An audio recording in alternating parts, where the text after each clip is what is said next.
So the best way to understand and describe Donald Trump and his administration is they're like that abusive boyfriend, abusive husband who always hits you.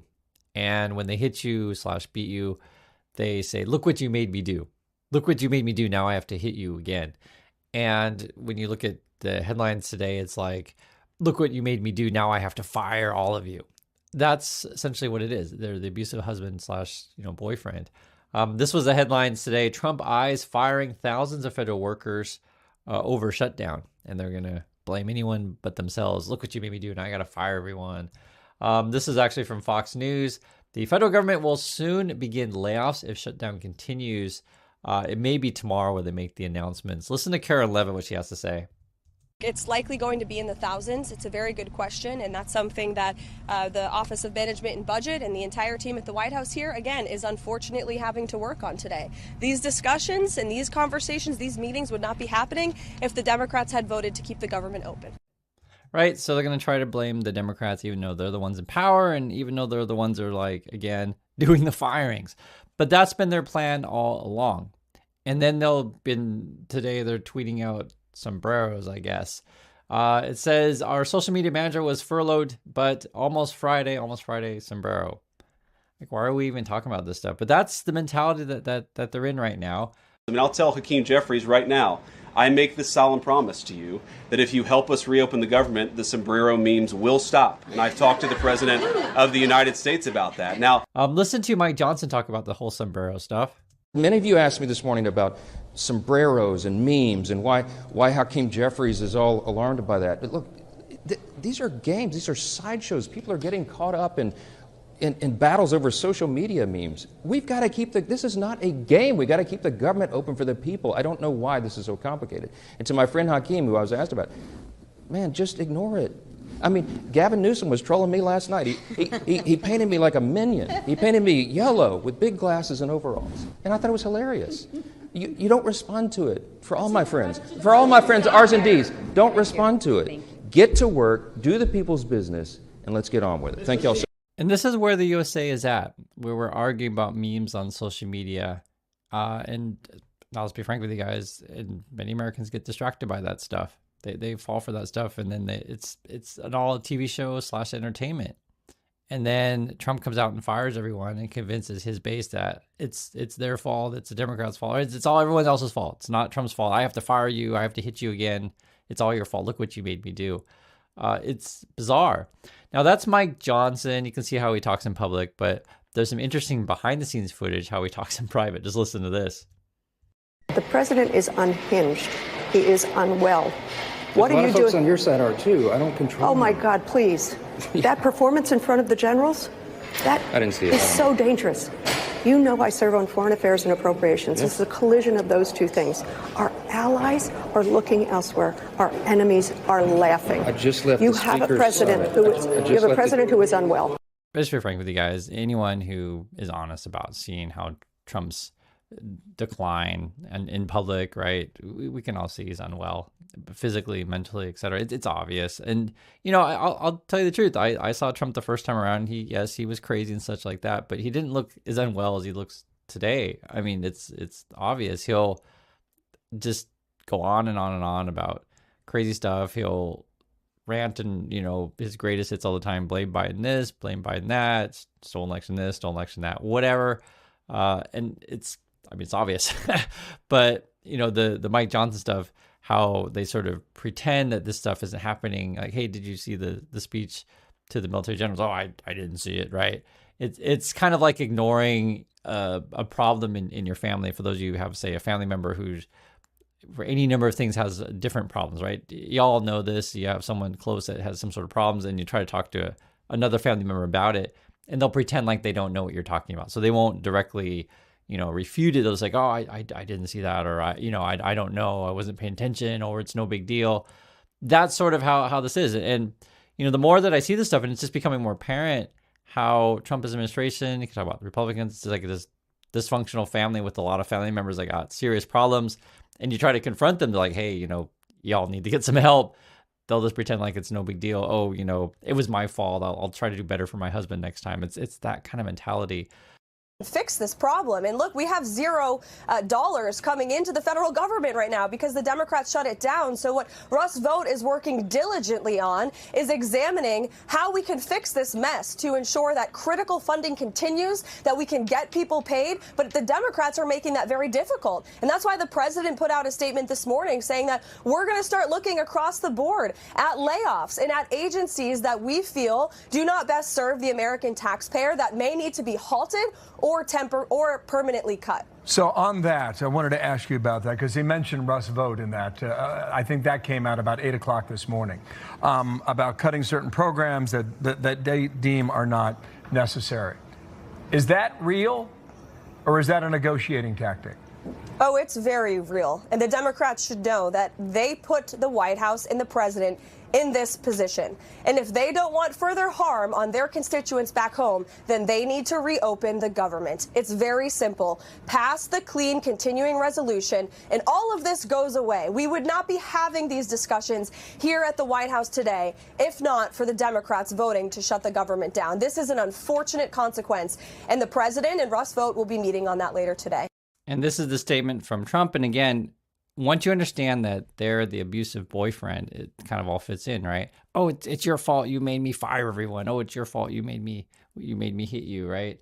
This is what Trump has to say. He says, I have a meeting today with Russ Vought, he of Project 2025 fame. And Trump tried before pretending to know what 2025 is, but he clearly knows, to determine which of the many Democrat agencies, most of which are a political scam, according to Trump.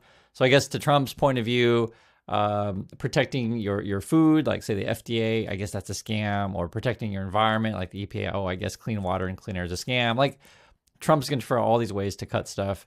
Remember, from Trump's point of view, he wants to deregulate, say, the SEC, these kind of things, so that he can get away with his crypto scams, whatever financial crimes, and money laundering, so that no one will find out. It's all about, putting money in his pocket for him and dismantling the government. I always mention this stuff with you guys because you have to understand the government plays a lot of roles to protect the American consumer. Trump is completely against this stuff. And so now I guess we're cutting as much as possible. He says he recommends to be cut, and whether or not those cuts will be temporary or permanent, I can't really believe the radical left Democrats gave me this unprecedented opportunity. Like when he says opportunity, this is Trump's own words, you can see he's looking to fire people. And the thing with the Karen Levitt stuff, I think that their base must have like the shortest memory in history or something, because if you remember the whole Elon Musk Doge stuff, they wanted to fire everybody, right? They want to dismantle the government, fire everybody, and then they pretend like, oh, look what you made me do. But this is their plan all along, is they want to fire people. They are not stupid people, so maybe this is their way of wanting to quietly and quickly make America great again. So according to Trump, firing everyone is making America great. You also have this behind the scenes, right? Senior government officials privately warn against firings during shutdown. Basically, what's going on is you have, a lot of legal. Well, there's a lot of problems. You have a lot of legal ramifications. If you just fire people on a whim, which essentially like, hey, half of you are gone, because there's gonna be so many situations where people are like, hey, I'm completely wrongly fired, and they're gonna bring lawsuits. There is a budget, I guess, for Trump's point of view, to where he has always, done his career, be it in real estate, casinos, or whatever, in politics, to where I guess a portion of his budget is to defend lawsuits, and it's very wasteful in that regard. My opinion on this stuff is, again, it's to create chaos, to cover up his financial crimes. But what's going to end up happening for a lot of these things is like they'll try to fire people, call them up, email, whatever, harass people, and then they'll get sent home, and then they'll realize, oh my God, we actually need these people, and then they'll be brought back, or they'll be like, oh my God, we're facing lawsuits, we better bring them back. It's just to waste time, money.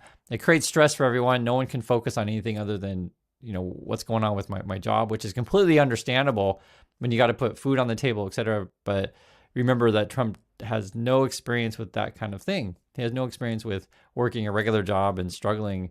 His point of view is like, oh, I had to pick up the phone and everyone else did the work, and oh, that was such a struggle, a day's work.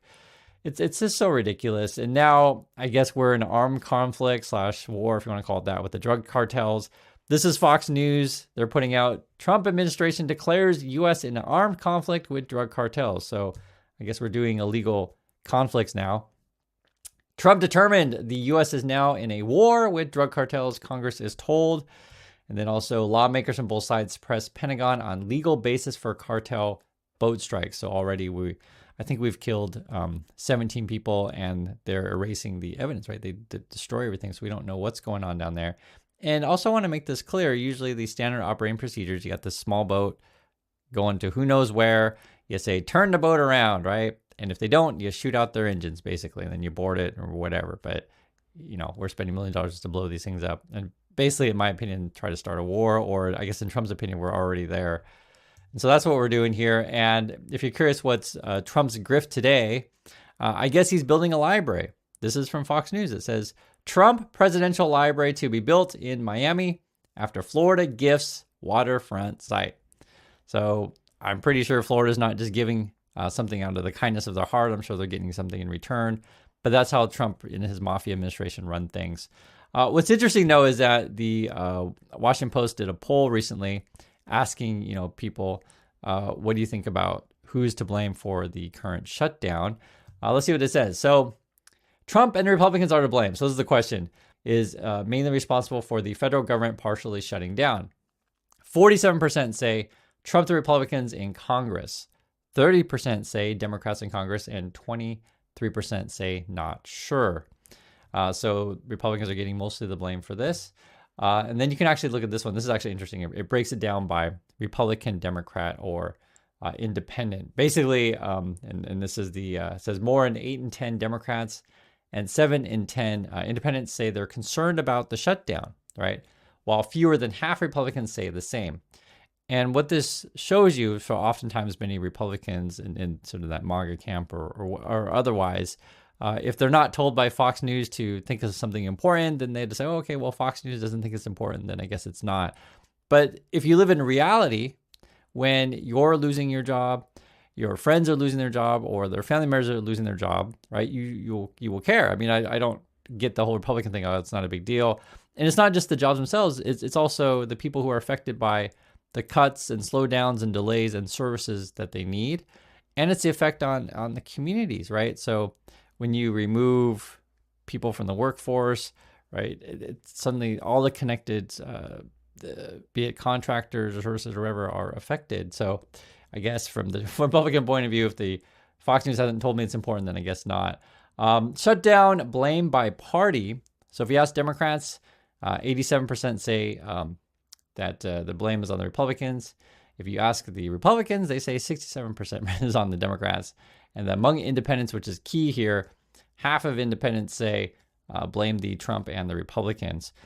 And this is always an interesting chart also, how blame compares to past government shutdowns or near shutdowns. So basically, throughout history, Republicans are often to blame for the shutdown. And that's where we are right now.